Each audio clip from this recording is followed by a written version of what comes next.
Hello నమస్తే welcome back to my channel. నేను మీ శ్రీదేవిని. ఎలా ఉన్నారు అందరూ? నేనైతే చాలా చాలా బాగున్నాను. ఈ రోజు ఇంపార్టెంట్ వీడియోతో మీ ముందుకు వచ్చేసానండి. The best video in my YouTube journey అన్నమాట. తప్పకుండా మిస్ అవ్వకుండా టిల్ ద ఎండ్ వరకు చూసి ఎంజాయ్ చేసేయండి. ఎందుకంటే నేను యూట్యూబ్ స్టార్ట్ చేసి 2 months అయినా విత్ ఇన్ 2 months లో నా యూట్యూబ్ సబ్స్క్రైబర్స్ 1000 members అయ్యారు. సో 1000 members అందరికీ కూడా very very very very very thankfully I'm doing this video.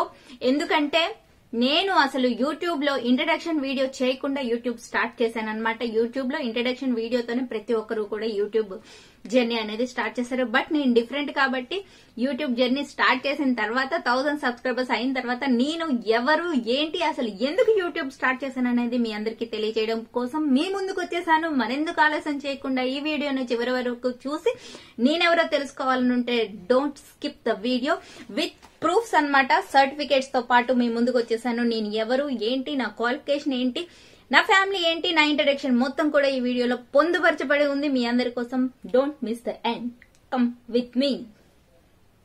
ఇంకా స్టార్ట్ చేసేద్దామా వీడియోని. నా గురించి ఫస్ట్ ఇంట్రడక్షన్ ఏంటంటే, నా పేరు శ్రీదేవి. చాలా మందికి తెలిసి ఉండొచ్చు. సుమలత అనేది కూడా ఒక అందరికి వచ్చిన డౌట్ రావచ్చు. సో 2 పేర్లు కూడా కలిపి శ్రీజస్ సుమ ఛానల్ అని క్రియేట్ చేయడం జరిగింది. శ్రీదేవి అనేది నా ఒరిజినల్ నేమ్, సుమలత అనేది నా నిక్ నేమ్ అన్నమాట. మా ఊర్లో మా చుట్టాలు, మా ఫ్యామిలీ మెంబర్స్ అందరికీ కూడా సుమలత అంటే తెలుసు. నేను చదువుకున్న ఫ్రెండ్స్ అందరికీ కూడా శ్రీదేవి తెలుసు. Because that is a registration name అన్నమాట. Registered name Sridevi. సో మా మమ్మీ, మా డాడీ, మా అన్నయ్య, నేను, మేము ఒక చిన్న కుటుంబం. అమ్మ, నాన్న, అన్నయ్య, నేను, ఒక చిన్న ఫ్యామిలీ అన్నమాట. సో మా చిన్న కుటుంబం ఎక్కడ ఉంది, ఎక్కడ పుట్టాను, ఎక్కడ పెరిగాను అనేది తప్పకుండా చెప్తానండి. ఏంటంటే మా నాన్నగారి పేరు ఫస్ట్ మా ఫాదర్ పేరు జామ జగదీశ్వరరావు గారు, retired deputy divisional executive engineer అన్నమాట.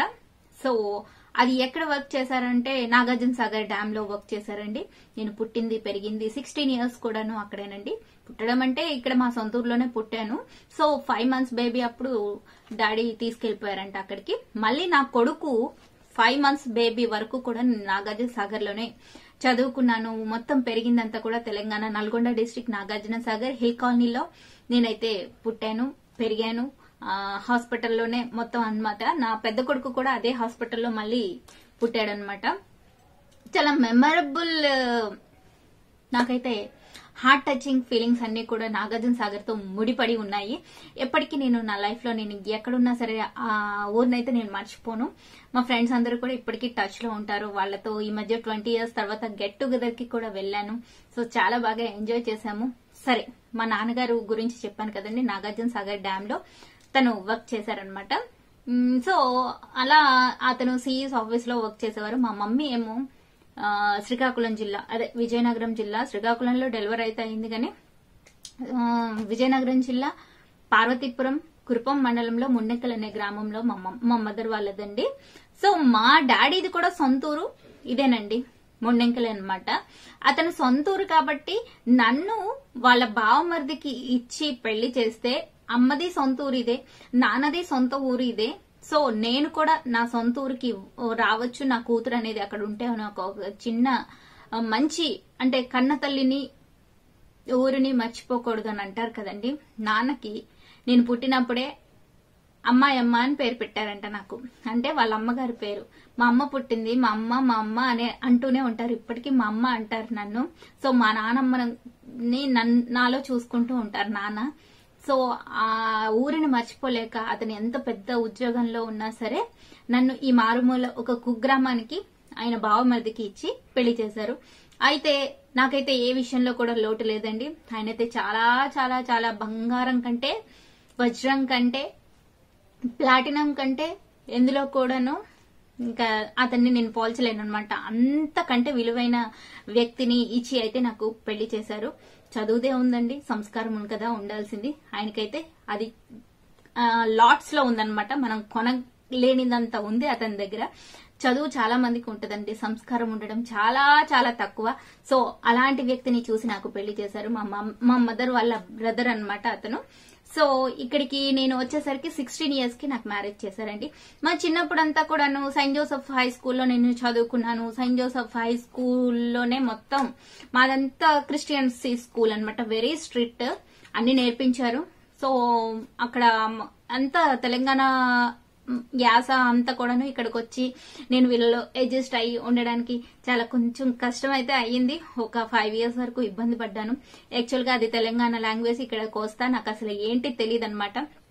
16 years కే డాడీ మ్యారేజ్ చేసేసారు. ఎందుకు చేశారంటే వాళ్ళ బావమతికి, అదే మా వారికి ఎక్కువ సంబంధాలు వస్తున్నాయి, వాళ్ళు తొందరగా పెళ్లి చేయడానికి తొందరపడుతున్నారు. సో మా తాతగారు 4 రూపాయలు ఇచ్చి నీ కూతుర్ని ఇస్తావా అని అడిగారట. అప్పుడులో కన్యాదానం అంటే 4 రూపాయలు ఇచ్చి నీ కూతుర్నివ్వు, నీ కూతురు జాతకం చాలా చాలా బాగుంది, ఇక్కడ ఊర్లో ఎవరో కొన్నయ్య బాబు అని అతని దగ్గర చూపించారట. చూపిస్తే ఈ జాతకస్తురాలు ఎక్కడైతే ఉంటుందో ఆ ఇల్లు పట్టిందల్లా బంగారమే, ఆ ఇల్లు ఎప్పటికీ కూడా శుక్రమహాదశలో నడుస్తూ ఉంటది, ఆ అమ్మాయి కాలు పెట్టిన చోట అనేసి ఎవరో చెప్పారు.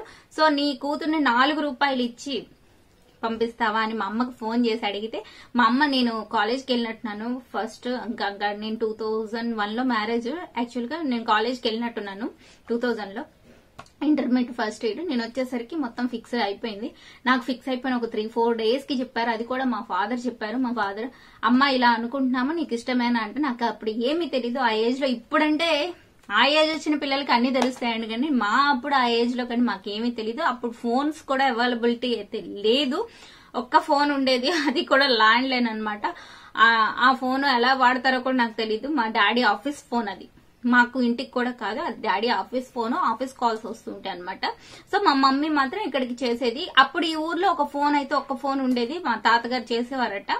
మాకంతా టచ్ లో కూడా లేదండి. అది నాకు ఒక అన్నయ్య ఉన్నాడు. మా మమ్మీ పేరు జామి ఉషార్ అని, నాకు ఒక అన్నయ్య అయితే ఉన్నాడు, వాడి పేరు జామి వెంకట సుమన్ అన్నమాట. వాడు జిఎంఆర్ ఇంజనీరింగ్ కాలేజ్ లో అసిస్టెంట్ ప్రొఫెసర్ గా వర్క్ చేస్తున్నాడు. ఎంటెక్, ఎంబీఏ, డబుల్ పిహెచ్డి చేశాడండి అతను. డాక్టరేట్ కూడా అయిపోయింది తనైతే ఒక 10-15 years మంచి సీనియర్ మోస్ట్ అసిస్టెంట్ ప్రొఫెసర్ గా వర్క్ చేస్తున్నాడు. ఇదండి, నాకైతే 16 years కి మ్యారేజ్ చేసినప్పుడు నేను ఇంటర్ ఫస్ట్ ఇయర్ చదువుతున్నాను. ఇంటర్ ఫస్ట్ ఇయర్ లో నాకు ఎంగేజ్మెంట్ అయిపోయింది. ఇంటర్ సెకండ్ ఇయర్ ఇంకా రన్ అవుతుంది. సెకండ్ ఇయర్ కంప్లీట్ అవ్వక ముందే నాకు మ్యారేజ్ చేసేసారండి. ఎందుకు డిగ్రీ చేసిన తర్వాత చేస్తానని మమ్మీ చెప్పారు. అయినా సరే వీళ్ళు తొందర పెట్టి, లేదు తర్వాత చదువుకోవచ్చులే, మాకు అయితే సంబంధాలు ఎక్కువ వస్తున్నాయి, చాలా ఇబ్బందిగా ఉంది, చేసేస్తామని చెప్పేసి చేసేసారండి. ఇంటర్ సెకండ్ ఇయర్ ఫిబ్రవరిలో నాకు 11th మ్యారేజ్ అయింది. కానీ 16 రోజుల్లో అక్కడికి తీసుకువెళ్తారు కదండి సాగర్ వెళ్ళినప్పుడు నాకు వదిలిపెట్టేశారు. ఈయన వదిలిపెట్టి అక్కడ ఉంచేశారు అనమాట. 3 months ఏదో ఆషాఢం ఏదో వచ్చింది, మా మమ్మీ తీసుకెళ్లి ఎగ్జామ్స్ అయిన తర్వాత పంపిస్తానని చెప్తే ఈ లోపల ఆషాఢం అన్ని వచ్చినాయి. 3 months అయిన తర్వాత ఏప్రిల్ నెలలో నాకు ఫైనల్ ఎగ్జామ్స్ అయినాయి. అసలు ఏం చదివానో నాకే తెలీదు, చదివాను. బట్ 3 months ఈయనైతే ఇక్కడే ఉన్నారు. బాగానే చదివానండి. 756 అనుకుంటా మేబీ. మంచి మార్క్స్, ఫస్ట్ క్లాస్ లో పాస్ అయ్యాను. ప్రాక్టికల్స్ అయితే నేను అటెంప్ట్ చేశాను కానీ బట్ అంతగా కరెక్ట్ గా చేయలేదు, ప్రాక్టికల్స్ తగ్గిపోయాయి. 756 ఫస్ట్ క్లాస్ తో పాస్ అయ్యాను. ఇంకా వచ్చేసానండి ఇక్కడికి. ఆయన వచ్చారు, నన్ను తీసుకొచ్చేసారు. ఒక 1 year వెంటనే 2001లో నా మ్యారేజ్ అయింది. 2002లో పెద్ద బాబు పుట్టేశాడు నాకు అప్పుడు ఏమీ తెలీదు, నిల్ నాలెడ్జ్. ఇప్పుడున్న నాలెడ్జ్ లో 10% నాలెడ్జ్ ఉన్నా సరే నేను ఇంట్లో వాళ్ళతో అన్ని అంటే మాటలు పడేదాన్ని కానేమో. నాకు ఇప్పుడున్న నాలెడ్జ్ లో ఉంటే, తెలివితేటలు కానీ అప్పుడు ఉంటే నాకేం తెలీదు. ఒక చిన్న ఏమీ తెలియని ఒక మట్టి ముద్దని తీసుకొచ్చి ఇక్కడ పెట్టి వీళ్ళని తయారు చేసుకోవడానికి ఇచ్చేస్తారు చూడండి, అలా ఇచ్చారు మా ఫాదర్ అన్నమాట. నన్ను ఒక మట్టి ముద్దని తీసుకొచ్చి వీళ్ళ చేతిలో అప్పచెప్పారనమాట. నాలో ఉన్న మంచవని చెడవని వీళ్ళ వల్ల వస్తుంది అనమాట. సో అలా ఇచ్చేసారు నన్ను. Without knowledge I come here, ఇక్కడికి వచ్చానమాట. బట్ అలాగే మా అత్తగారు చాలా చాలా చాలా చాలా మంచివారు. ఆవిడ గురించి అందరికీ తెలుసు. ఆవిడైతే ఓం శాంతి డివోట్ అండి. నేను పెళ్లి కాక ముందు నుంచి కూడా ఆవిడ ఓం శాంతి డివోట్. నేను వంట చేసినా ఆవిడ తినే వాళ్ళైతే కాదు. చాలా సార్లు బాధపడ్డాను, ఏడ్చుకునేదాన్ని. నేను తగిలితే తినేవాళ్ళు కాదు, ఏదో అంటరాని వాళ్ళని చూసినట్టు చూసేవారు. బట్ అదొక డివోటీ అనేది, అదొక డివోషనల్ వేవ్ అనేది నాకు జ్ఞానం వచ్చాక అయితే అర్థమైంది. అప్పుడైతే జ్ఞానం అంతగా తెలియదు కదండి, ఏడ్చుకునేదాన్ని. బట్ మా తాతగారు మాత్రం ఆవిడ చెప్పినట్టుగా ఉండకపోయినా, ఆవిడకి అనుకూలంగా ఉండకపోయినా తిట్టేసేవాళ్ళు, ఒక్కొక్కసారి కొట్టేసేవాళ్ళు కూడా. అది చిన్నతనం కదా, తాతగారు కదండి, దానికే ఉంది. కొట్టి కొట్టి మరీ చెప్పేవాళ్ళు అనమాట. అంతే. అంటే నేను చిన్నప్పటి నుంచి బాగా ముద్దుగా పెరిగాను, కొద్దిగా మొండిదాన్ని. ఇక్కడికి వచ్చి మొత్తం కంట్రోల్ అయిపోయిందండి. నాన్న మాత్రం చాలా ముద్దు చేశారు నాకు. ఈ ప్రపంచంలో, ఈ భూమి మీద ఏ తండ్రి ఏ కూతురికి చెయ్యరేమో, నిజంగా చెప్తున్నాను. ఈ రోజుకి మా ఫాదర్ నాకు ఒక్కరోజు కూడా ఒక్క మాట కూడా అనలేదు. తలుచుకుంటే ఇప్పటికీ నేను మర్చిపోలేను. ఒక్క మాట, నన్ను ఒక్క మాట కూడా అనరు. ఎందుకనరో తెలియదు. నేను తప్పు మాట మాట్లాడినా అనరు. ఇప్పటికీ కూడా డాడీ నాకు నా లైఫ్ లో ఎవరు ఇంపార్టెంట్ వ్యక్తులు అని అడిగితే నాన్న పేరే చెప్తారు, తర్వాత దేవుడి పేరు చెప్తాను. నాన్నంటే నాకు అంత ఇష్టం అండి. చాలా మంది అనుకోవచ్చు ఏముంది, అందరికీ ఇష్టం అనుకోవచ్చు, కానీ మా ఇద్దరు బాండింగ్ వేరు. సారీ.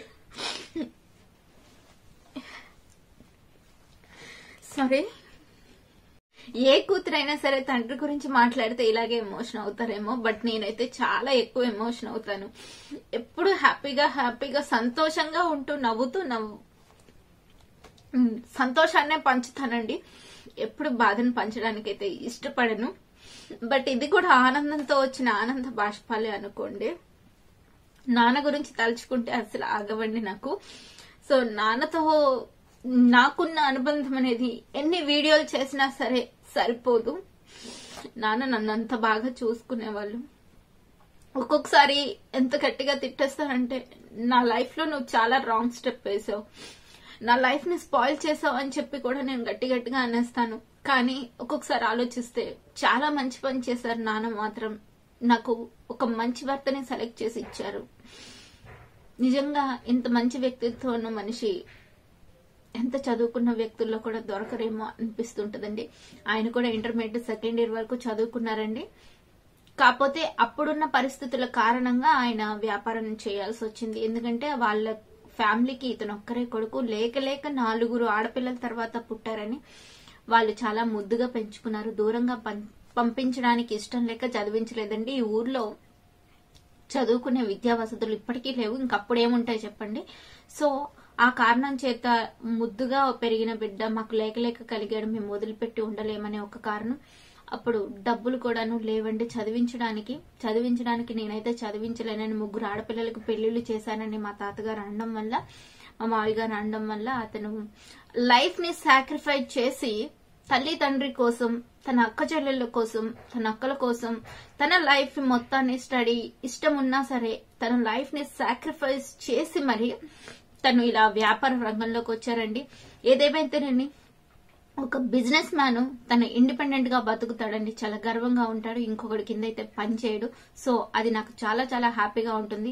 బిజినెస్ చేసినందుకు ఎప్పుడు కూడా చిన్నతనంగా ఆలోచించాను నేను. ఎందుకంటే మన ఓన్ బిజినెస్, మన ఇండిపెండెన్సీ, ఎప్పుడు కూడా నేను ఇండిపెండెంట్ గా ఉండడానికి ఆలోచిస్తూ ఉంటాను, చాలా ఇష్టపడతాను.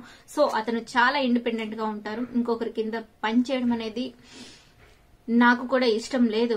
సో నాకు చాలా ఇష్టం.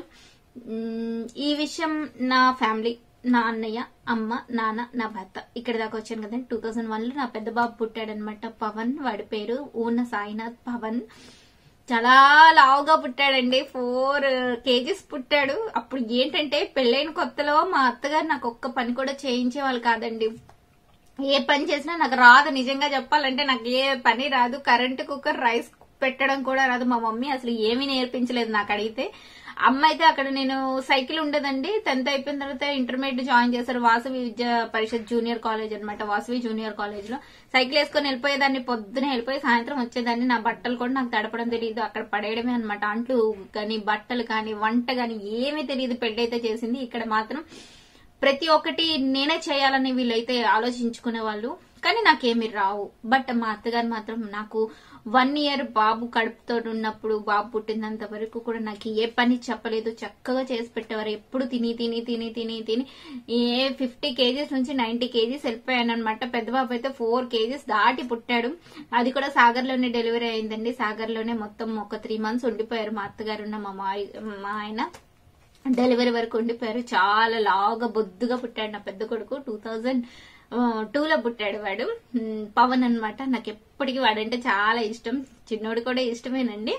బట్ అవేంటంటే ఫస్ట్ ఇస్ ద బెస్ట్ కదండి. సో వాడైతే చాలా మంచి అమాయకం, చాలా సాఫ్ట్ నేచర్ అన్నమాట వాడు. అస్సలు మాట అంటే అండు మాట పడలేడు, రెండు లేవు వాడికి. ఇప్పుడు ఇంజనీరింగ్ ఫస్ట్ ఇయర్ చదువుతున్నాడండి బాబు. ఇంకా సెకండ్ అనేవాడు అనమాట. తర్వాత 2000 నాకు బాబు పుట్టిన వెంటనే డాడీ ఏం చేశారంటే, నేను అసలు ఉండలేకపోతున్నాను, ఇక్కడ నుంచి నాగార్జున సాగర్ వెళ్ళడానికి 2 days జర్నీ అనమాట. ట్రైన్ లో మిర్యాలగూడ దిగి ఇక్కడ వైజాగ్ లో ఎక్కామనుకోండి, అది ఎక్స్ప్రెస్ రత్నాచల ఎక్స్ప్రెస్ ఎక్కామనుకోండి విజయవాడ నుంచి మళ్ళీ మిర్యాలగూడ నుంచి మళ్ళీ హాల్యా మాచర్ల మీదుగా నాగార్జున సాగర్ వెళ్ళాలన్నమాట బస్సులో. 2 days జర్నీ అవుతుంది. సో నా కోసం అని చెప్పి డాడీ ఏం చేశారంటే, పెద్దబాబు పుట్టంగానే ఇంకా తిరగలేమని చెప్పేసి నాగార్జున సాగర్ నుంచి డబ్బులు ఖర్చు పెట్టి మరి ట్రాన్స్ఫర్ చేయించేసుకుని శ్రీకాకుళం జిల్లా మడ్వల్స డ్యామ్ లోకి వచ్చేసారండి. చిన్న ప్రాజెక్టు, చిన్న జాబ్ అయినా సరే మా డాడీ నా కోసం మొత్తం సాక్రిఫైస్ చేసి వచ్చేసారనమాట.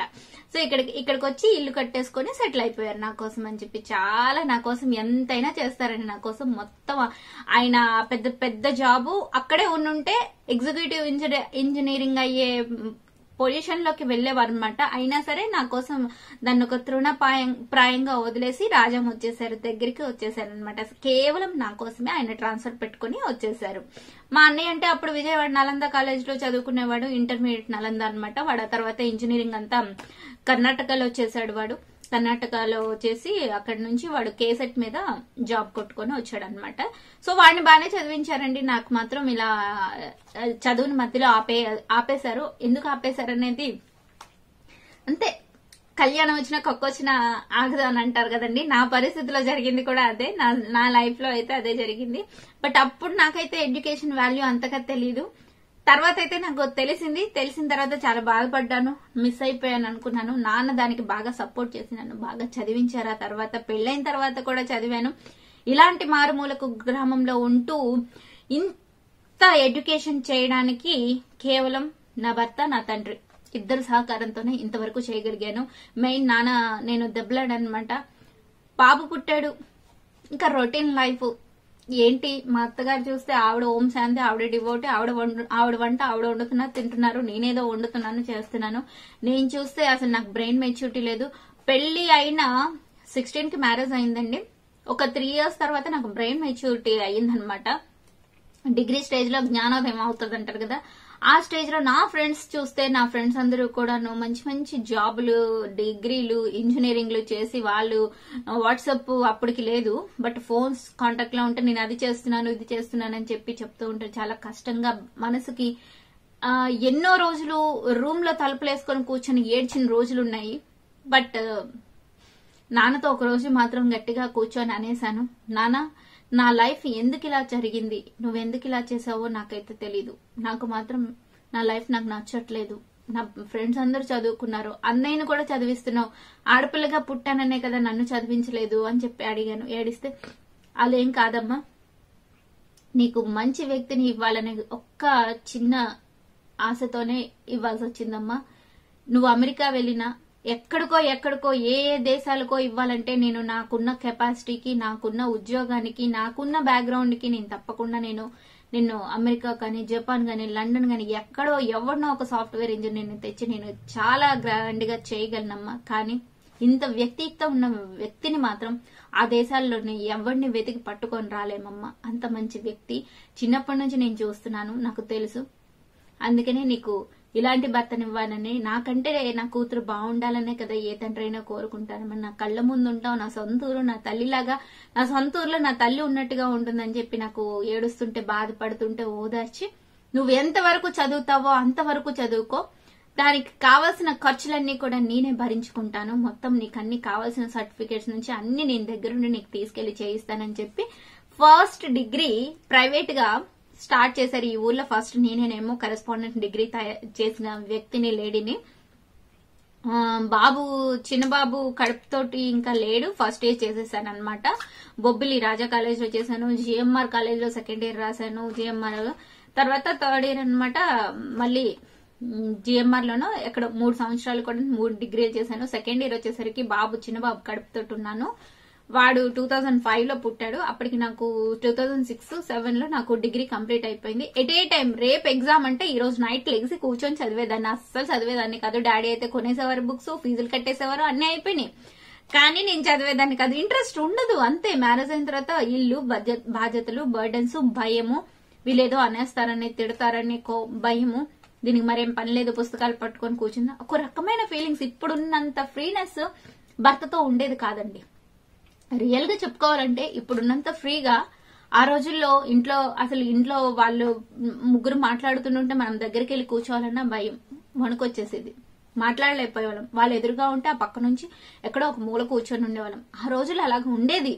ఈ రోజులు ఎంత చాలా ఫ్రీగా ఉన్నాయి అంటే అదే జనరేషన్ గ్యాప్ అని అంటారు కదా. నేను ఆ జనరేషన్ చూసాను, ఈ జనరేషన్ కూడా చూసాను. మాట్లాడకూడదు, ఎదురుగా మాట్లాడకూడదు, వాళ్ళకి భోజనం పెట్టిన తర్వాత అక్కడ ఉండకూడదు, బాగా రిస్ట్రిక్షన్స్ ఉండేవి. ఇప్పుడు చాలా చాలా చాలా ఫ్రీగా ఉంటున్నారు అందరూ కూడాను.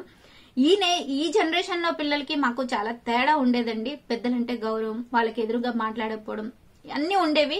నేను అది చూసాను, ఇది చూసాను. ఆ జనరేషన్ ఈ జనరేషన్ రెండు నేను ఓకే చేస్తాను. ఇప్పటికీ మా ఇంట్లో అయితే ఆ సాంప్రదాయం, ఆ పద్ధతి ఇప్పటికీ నడుస్తూ ఉంది.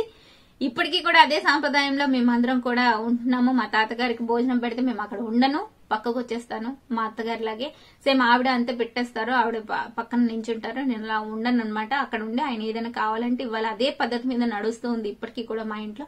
అంటే పెద్దవాళ్ళకి ఇచ్చే గౌరవం అనమాట అంతే. ఇప్పుడు ఏంటంటే పెద్దవాళ్ళతో కూర్చొని, అత్త మామలతో కూర్చొని భోజనాలు చేస్తున్నారు అనమాట ఇప్పుడు. కానీ ఇప్పటికి మా ఇంట్లో అయితే ఆ పద్ధతి అయితే లేదు, ఆ ఫ్రీనెస్ లేదు అంతే. అది వాళ్ళ కల్చర్, అది మన కల్చర్ ఇది అంతే అనమాట, ఇంకేం లేదు. అంటే తరాలు మారుతుంటే కల్చర్లు మారుతుంటాయి అంటారు కదండి, సేమ్ ఇదే అనమాట. తరాలు మారుతున్నాయి కానీ కల్చర్స్ మారట్లేదు అంతే. అయితే అయిపోయింది కదండి, చిన్నబాబు పుట్టేశాడు, డిగ్రీ అయిపోయింది. చిన్నబాబు ఒక 2-3 ఇయర్స్ వరకు కూడా నేను ఏ రకమైన యాక్టివిటీస్ లో కానీ చదువుల్లో కానీ ఎందులో లేను. వాడుకు 2-3 సంవత్సరాలు వచ్చినంత వరకు కూడా. ఈ లోపల మా పెద్ద బాబుకి 4-5 ఇయర్స్ వచ్చేసరికి మా మమ్మీ ఏం చేసిందో, మా ఊర్లో అసలు ఏమీ లేవు, కార్పొరేట్ స్కూల్స్ అంటే లేవు, ఒక కార్మెంట్ లాంటివి కూడా లేవు. సో మా అమ్మ ఏం చేసిందంటే, నువ్వు చిన్నోడితోనే ఒకరితోనే చేయలేవు కదా, నేను తీసుకెళ్లిపోతానని చెప్పి వాడిని చిన్నప్పటి నుంచి కూడా మా మమ్మీ రాజాంలో పెట్టేసి జిఎంఆర్ సిబిఎస్ఈ స్కూల్లోనో వాడిని నర్సరీ ఉన్న ఎల్కేజీ అన్ని పెట్టేసి వాడిని చక్కగా చూసేసుకుంది. వాడు 5th క్లాస్ వచ్చినంత వరకు కూడా అమ్మనే పెంచింది వాడిని. తర్వాత చిన్నోడు పుట్టాడు, 2-3 సంవత్సరాలు ఆడికి వచ్చినాయండి, కొంచెం బాగా యాక్టివ్ అండి. వాడు ఫాస్ట్ గా అన్ని నేర్చేసుకునేవాడు. నా దగ్గర ఏబీసీల నుంచి చిన్నప్పుడే అన్ని నేర్చేసుకున్నాడు. 3 ఇయర్స్ కి అన్ని వచ్చేసినాయి ఆడికి. పక్కనే ఒక ట్యూషన్ ఉంటే అక్కడికి వెళ్ళిపోయేవాడు, వద్దంటే వెళ్ళిపోయేవాడు, అక్కడ ఏం చదివేసేవాడో తెలియదు. చాలా యాక్టివ్ పర్సన్ అనమాట. ఈ లోపల ఈ ఊర్లో నుంచి పిల్లల్ని ఒకడేమో దూరంగా పెట్టేశాం, ఒకడేమో పెరుగుతున్నాడు, వీడిని చదివించాలంటే ఎలాగవుతుంది, ఎంతమందిని అమ్మాళ్ళ ఇంట్లో పెట్టేస్తామని చెప్పి పార్వతీపురం అనే మాకు ఒక దగ్గరలో ఒక ఊరు ఉందండి, ఆ ఊర్లో ఇల్లు కట్టుకుందామని చెప్పి డిసైడ్ అయ్యాం. అయితే మాకు ఒక ప్లేస్ ఉంది బైపాస్ రోడ్ లో. ఆ ప్లేస్ ఏంటంటే బాబా గుడికి ఎవరో అక్కడ బాబా గుడిని కడితే ఆ ఊరికి చాలా మంచిదని ఎవరో ఒక షిరిడి నుంచి వచ్చిన వ్యక్తి చెప్తే వాళ్ళు ఇక్కడికి వచ్చి మా ఎంగేజ్మెంట్ అయిన తర్వాత వీళ్ళకి అడిగితే మాకున్న విలువైన స్థలాన్ని ఫ్రీగా బాబా గారికి డొనేట్ చేసేసామన్నమాట. సో డొనేట్ చేసిన 1 month లోనే మాకు ఇప్పుడు ఒక మంచి పార్వతీపురంకి ఒక విఐపి కాలనీ అంటారన్నమాట. అలాంటి కాలనీ, అలాంటి లొకేటెడ్ ఏరియాలో మాకు ఒక మంచి సైట్ అనేది బాబా గారు ఇప్పించారండి. తక్కువ రేటుకే వచ్చింది. ఫస్ట్ బోని మా వారు చేశారు. సో ఆ సైట్ లో నాకు ఇచ్చిన కట్నం డబ్బులు, అప్పుడులోనే మా డాడీ నా కొడుక్కి 2 లక్షలు ఖర్చు పెట్టి ఇంజనీరింగ్ చేయించాను. సో నా కూతురికి కూడా అంతే ఇస్తానని చెప్పి నాకు ఒక 1 లక్ష రూపాయలు బంగారం, అప్పుడులో 1 లక్ష రూపాయలు బంగారం అంటే 25 తులాలు వచ్చింది. 1 లక్ష రూపాయలు క్యాష్ ఇచ్చారనమాట. ఆ 1 లక్ష రూపాయల క్యాష్ తో ఆ సైట్ కొనడం అనేది జరిగిందనమాట. ఆ సైట్ లోనే ఇల్లు కట్టుకుందామని చెప్పి డిసైడ్ అయ్యాం. ఇల్లు కట్టడం స్టార్ట్ చేసినప్పుడు చిన్న బాబుతోనే నేను రోజు క్యారేజ్ కట్టుకొని వెళ్లి కింద 2 ఇల్లులేమో మా ఆయన దగ్గర ఉండి కట్టించారు, పైన ఇల్లు కడుతున్నప్పుడు మాత్రం నేను వెళ్లేదాన్ని అనమాట. పైప్ ఫ్లోర్ కడుతున్నప్పుడు రోజు వెళ్తూ వీడు 4 years కి వచ్చేసాడండి. ఆ రవీంద్ర భారతి స్కూల్ నుంచి వాళ్ళేమో వచ్చేసి రోజు అడ్మిషన్స్ కోసం వస్తారు కదండి సమ్మర్ లో, వచ్చి మేడం మీ బాబుని జాయిన్ చేయండి అంటే, ఎలాగో 2 months లో ఇల్లు పని అయిపోతుంది కదా, ఈ 2 నెలలు నర్సరీకి తిరగనిలే మళ్ళీ వెళ్ళిపోతాం కదా అని చెప్పి నేను జాయిన్ చేసేసాను. 210 అప్లికేషన్. సో నేను వాడు ఏడుస్తుంటాడు కదండి చిన్నప్పుడు, వాడిని తీసుకొని రోజు స్కూల్ కి వెళ్లేదాన్ని రిక్షాలో. అప్పటికి బైక్ ఆటోస్ ఏమి ఉండేవి కాదంట, రిక్షాల టైం అనమాట అది. నేను రోజు 20 రూపీస్ రిక్షాకి పెట్టే మాట్లాడేశాను. వాడిని తీసుకెళ్లి డ్రాప్ చేసిన 1 గంటకే నాకు ఫోన్, మీ బాబు ఏడుస్తున్నాడు రండి అని. అంత అటాచ్మెంట్ మా చిన్నోడు నాతో. మా అమ్మ దగ్గరికి కాదు కదా, ఎవరిని నమ్మేవాడు కాదు, నన్ను వదిలిపెట్టి అసలు ఎవరు ఎత్తుకుంటామన్నా వెళ్ళేవాడు కాదు. చిన్నప్పుడు సెర్లాక్ బేబీలా ఉండేవాడు, అయినా వెళ్ళేవాడు కాదనమాట. వాడి వల్ల అసలు నేను స్కూల్ కి అయితే ఆ 20 రూపాయల రిక్షాకి మళ్ళీ గంట పోతే 20 రూపాయలు ఇచ్చి మళ్ళీ వెనక్కి తెచ్చేదాన్ని అనమాట. ఫీజు కట్టడమే ఉండిపోయేది కానీ వాడైతే ఉండేవాడు కాదు. సో అలాంటప్పుడు ఆ లావణ్య మేడం గారు ఎక్కడున్నారో కానీ ఇప్పటికీ మర్చిపోను. ఆ లావణ్య మేడం గారు అన్నారు, మేడం మీరు ఇంత బాగా మాట్లాడుతున్నారు, పిల్లలు కూడా మిమ్మల్ని అట్రాక్ట్ అవుతున్నారు, మీరు నర్సరీలో ఉండండి, మీతో మాట్లాడుతుంటే నాకు చాలా అర్థమవుతుంది, పిల్లలు కూడా బాగుంటారు మీతో, మీ అబ్బాయినే మీరు ఇంత బాగా చూసుకుంటున్నారండి, మిగతా పిల్లల్ని కూడా చూసుకుంటారు కదండి, మీరు ఉండండి అనేసి అన్నారు. సో నేను జాయిన్ అయ్యేసరికి 10 members ఆర్ 8 members అనుకుంటా నర్సరీ. అక్కడ నర్సరీకి తక్కువ అని రవీంద్ర భారతి స్టార్టింగ్ అప్పుడే స్టార్ట్ అయింది ఆ ఇన్స్టిట్యూట్ అనమాట. మిగతా స్టేజ్ లో పిల్లలు అయితే ఎక్కువ ఉన్నారు, నర్సరీకి అయితే తక్కువ ఉన్నారు పిల్లలు. సో నర్సరీకి స్టార్ట్ చేసినప్పుడు అక్కడ 8 members తో స్టార్ట్ అయింది. నేను వెళ్ళిన తర్వాత ఒక 2 months లో అనమాట అడ్మిషన్స్ 35కి వెళ్ళిపోయాయి అనమాట. సో 35కి వచ్చింది. మీరు వచ్చిన తర్వాత మీరైతే చాలా చాలా లక్కీ అండి. మీరు ఎక్కడుంటే చాలా అక్కడ అదృష్టం అలా వరిస్తుంటది. మిమ్మల్ని మాత్రం ఎల్కేజీకి ప్రమోట్ చేయాలి, ఎల్కేజీలో స్ట్రెంత్ తక్కువ ఉందని చెప్పి ఎల్కేజీకి నన్ను ప్రమోట్ చేసేసారు. ఎల్కేజీ నుంచి అలా ఫస్ట్ క్లాస్ టీచర్ గా చేశాను. తర్వాత నా కొడుకు ఏ ఇయర్ కి జంప్ అవుతుంటే ఆ ఇయర్ కి నన్ను జంప్ చేసుకుంటూ వెళ్లారు క్లాస్ టీచర్ గా. సో వాడి క్లాస్ కి అయితే నేను టీచర్ గా ఉండేదాన్ని కాదు, ఎందుకంటే పిల్లలు మన మాట వింటారు కదా, సెక్షన్ వైజ్ అనమాట. నేను పక్క క్లాస్ లో నేను క్లాస్ టీచర్ గా మదర్ టీచర్ గా చేశాను. సో 2-3 years రవీంద్ర భారతిలో నేను వర్క్ చేసిన తర్వాత 2012 to 14 అనుకుంటా వర్క్ చేసిన తర్వాత మా పెద్ద బాబు 6th class కి వస్తున్నాడు, 5th నుంచి 6th కి. కవిరాణి స్కూల్ నుంచి మాకు ఒక ఆఫర్ వచ్చిందండి, ఒకరి ద్వారా వచ్చింది. మా ఫ్రెండ్ కవిరానికి వెళ్ళిపోదామని డిసైడ్ అయింది. మనీ అనే ఒక అమ్మాయి వెళ్ళిపోతుందంటే అక్కడ తెలుగు కూడా వేకెన్సీ ఉంది, నువ్వు ఎంఏ తెలుగు చేసావు కదా, సో అక్కడికి వచ్చేసి అని చెప్పేసి తను నాకంటే, నేను కూడా ఒకసారి ఇంటర్వ్యూకి ఫేస్ చేశాను. వాళ్ళు వెంటనే తీసేసుకున్నారనమాట. తీసేసుకున్న తర్వాత మీకు ఎంతమంది పిల్లలు ఉంటే అంతమంది పిల్లలకి ఫ్రీగా ఇస్తాము, మీకు బస్ ఫ్రీ, నీకు మధ్యాహ్నం టీచర్స్ కి ఫుడ్ పెడతాము, ఇంకా శాలరీ 6-5 అనుకుంటా అప్పుడు నాకు కవిరాణిలో ఇస్తామని చెప్పారు. ఇవన్నీ ఉండి ఇస్తామంటే నా పెద్ద కొడుకుని కూడా తెచ్చేస్తాను, ఇంకెన్నాళ్ళు వదిలేసి ఉంటానని చెప్పి నేను కవిరాణికి ఓకే చేసేసాను అనమాట. రవీంద్ర భారతి నుంచి బయటకు వచ్చేసాను. ఇక్కడ చేసి 1 year చేశాను కవిరాణిలో. ఆ year last April 31st last working day ఉంటది కదండి, చాలా బాగా ఉంటది కవిరాణి స్కూల్లో. ఆ ఇయర్ లాస్ట్ వచ్చింది. ఇంకా ఈ రోజు డే లాస్ట్ వర్కింగ్ డే అనమాట. ఇంకా రేపు పొద్దున ఇంటికి వచ్చేస్తామన్న టైంకి లగేజ్ ఎక్కువ ఉందని చెప్పి మా వారు మా దగ్గరకు వచ్చారు నన్ను పిల్లల్ని తీసుకెళ్లడం కోసం. ఈ లోపల ఇక్కడ మా ఊర్లో మా అత్తగారికి కొద్దిగా హెల్త్ బాగాలేదు, ఫీవర్ అని చెప్పారు. పక్క రోజు తెల్లారేసరికి మేము రాగానే మాకు ఇక్కడ ఎవరికి ఒంట్లో బాగోపోయినా కార్ మాట్లాడేసి లేదంటే ఏదో ఒక వెహికల్ చూసుకొని పార్వతీపురం తీసుకెళ్లి చూపించడం అనేది ఇప్పటికి అది ఎప్పుడూ ఉండదే అండి. నా పెళ్లినప్పటి నుంచి హెల్త్ ఇష్యూస్ ఏ వచ్చినా సరే వేరే ఊరు టౌన్ ఆర్ రాజం తీసుకెళ్లిపోతారనమాట. అలాగే ఇంకా బస్సు ఇంకా మేము దిగేసి నన్ను ఇంట్లో పెట్టేశారు. పాలు వేడి చేసి ఇమ్మన్నారు, పాలు వేడి చేసి ఇచ్చాను. ఆవిడకి విపరీతమైన కడుపు నొప్పి వస్తుందన్నారు. వెంటనే తీసుకొని కార్ మాట్లాడి మళ్ళీ నేను ఇంకా లగేజ్ ఇంట్లో పడేసి పిల్లలు ఉన్న మా తాతగారు ఉన్నారు, వాళ్ళు 3 ఉన్నారు, వదిలేసి నేను రాజాం వెళ్ళిపోయానండి అమ్మాళ్ళ ఇంటికి. ఆవిడని తీసుకెళ్లి అక్కడ జిఎంఆర్ కేర్ లోనే చూపిస్తాం, ఎప్పుడు కూడా మాకు హెల్త్ కార్డు ఉంది టోటల్ ఫ్యామిలీ మెంబర్స్ కి. సో అక్కడికి తీసుకెళ్లి 2 days 1 day ఉంచారు. పక్క రోజు ఏం చెప్పారంటే ఇది ఇక్కడ జరగదండి, వైజాగ్ తీసుకెళ్లిపోవాలి, ఇక్కడ కిడ్నీకి సంబంధించిన ప్రాబ్లం అన్నారు. నన్ను మా మమ్మీ అని చెప్పింది, తాతయ్య ఉన్న పిల్లలు ఒక్కలే ఉన్నారు, నువ్వు వెళ్ళిపో మేము వైజాగ్ వెళ్తామని చెప్పి నన్ను పంపించేసింది. నన్ను పంపించేసి ఇటు వచ్చిన ఒక్క రోజు వైజాగ్ తీసుకెళ్లారు, అడ్మిట్ చేశారు, అన్ని చేశారు. 1 dayకే ఆవిడ చనిపోయారు. కిడ్నీస్ ఫెయిల్ అయిపోయినాయి అనమాట. కిడ్నీస్ ఫెయిల్ అయిపోయి చనిపోవడం వల్ల మొత్తం లైఫ్ మొత్తం కూడాను మారిపోయిందండి. షాక్ లో ఉన్నాం అందరము. ఆవిడ నార్మల్ గా నడుచుకుంటూ ఇంటికి కడుపు నొప్పి ఫీవర్ తో వెళ్ళిన ఆవిడ అలా సౌమ్య ఇంటికి వచ్చేసరికి అందరం షాక్ లోంచి తేరుకోలేకపోయాము. నేనైతే ఇంకా చాలా అందరికంటే ఎక్కువగా షాక్ అయ్యానమాట. నేను యాక్చువల్ గా అప్పటికి 5 years నుంచి ఇక్కడ లేను, మా ఊర్లో లేను. పిల్లల కోసం చదువుల కోసం అని చెప్పి పార్వతీపురంలో జాబ్ చేస్తూ ఉంటున్న దాన్ని.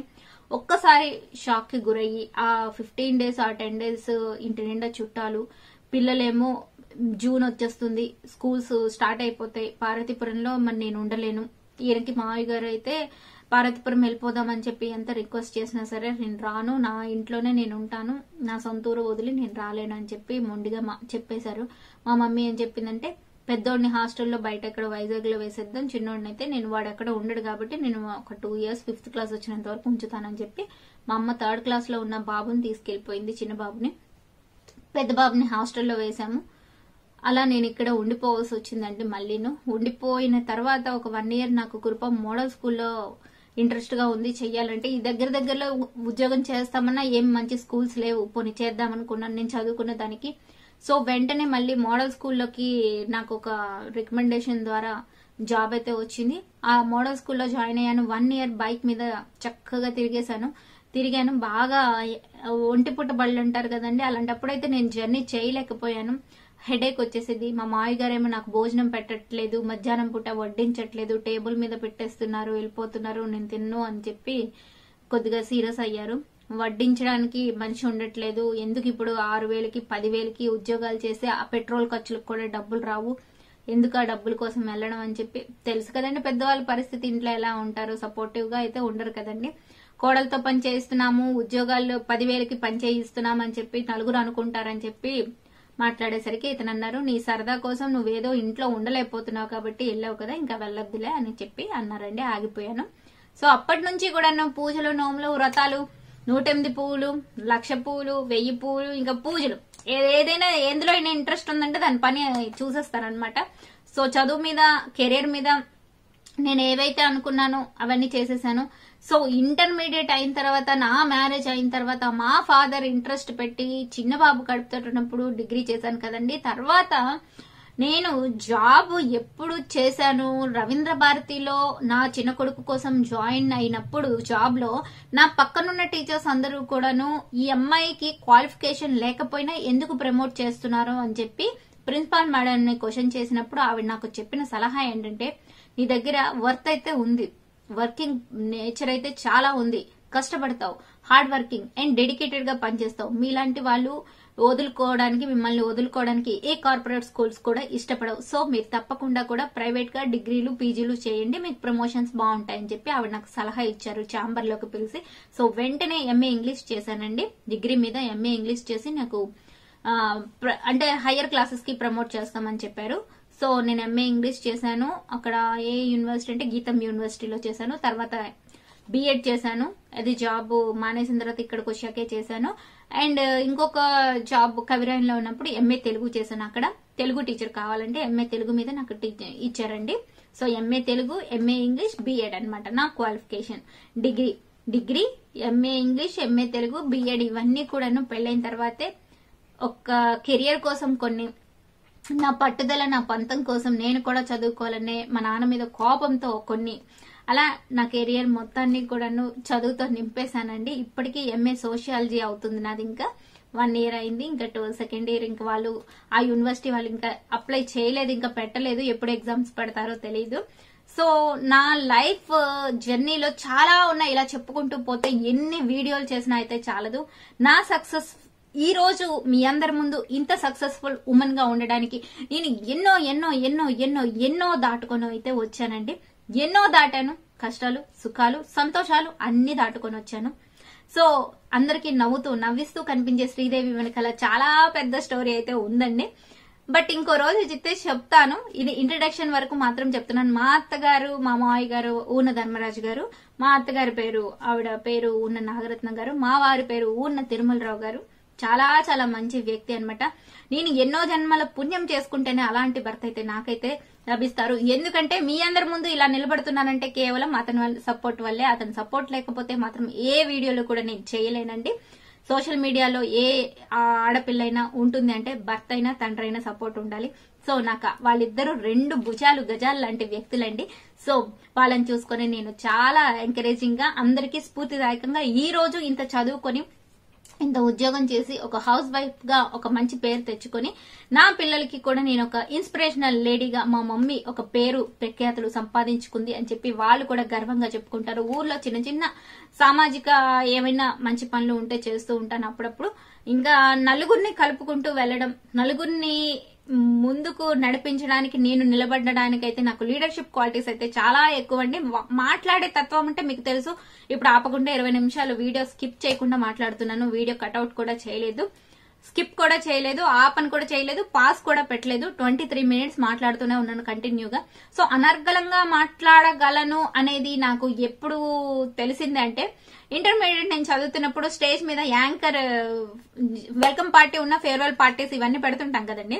సో నాకు యాంకరింగ్ అతను ఆమ్స్ట్రాంగ్ సార్ అనుకుంటే ఇంగ్లీష్ నాకు నిలబెట్టి కూర్చోబెట్టి తిట్టి నేర్పించారు. Now the next item on this program is ఇంకా ఇలాంటి చిన్న చిన్న వర్డ్స్ అనమాట. ఐఎమ్ శ్రీదేవి అనేసి ఇలాంటివన్నీ అనమాట. ఆమ్స్ట్రాంగ్ సార్ ఎక్కడున్నా హ్యాట్స్ ఆఫ్ సార్, మీరు నాకు ప్లాట్ఫామ్ ఇచ్చారు యాంకరింగ్ చేయడానికి. సో అదే నాకు ఈ రోజు యూట్యూబ్ ఛానల్ కి కూడా నాకు చాలా పనికొచ్చింది సార్. వెరీ థ్యాంక్ఫుల్ సార్ మీకైతే నేను. సో ఇంటర్మీడియట్ లో నేను యాంకరింగ్ స్టేజ్ షోలు ఇవన్నీ చేయబట్టి కొద్దిగా వాగుతానండి, ఎక్కువగానే మాట్లాడుతూ ఉంటాను.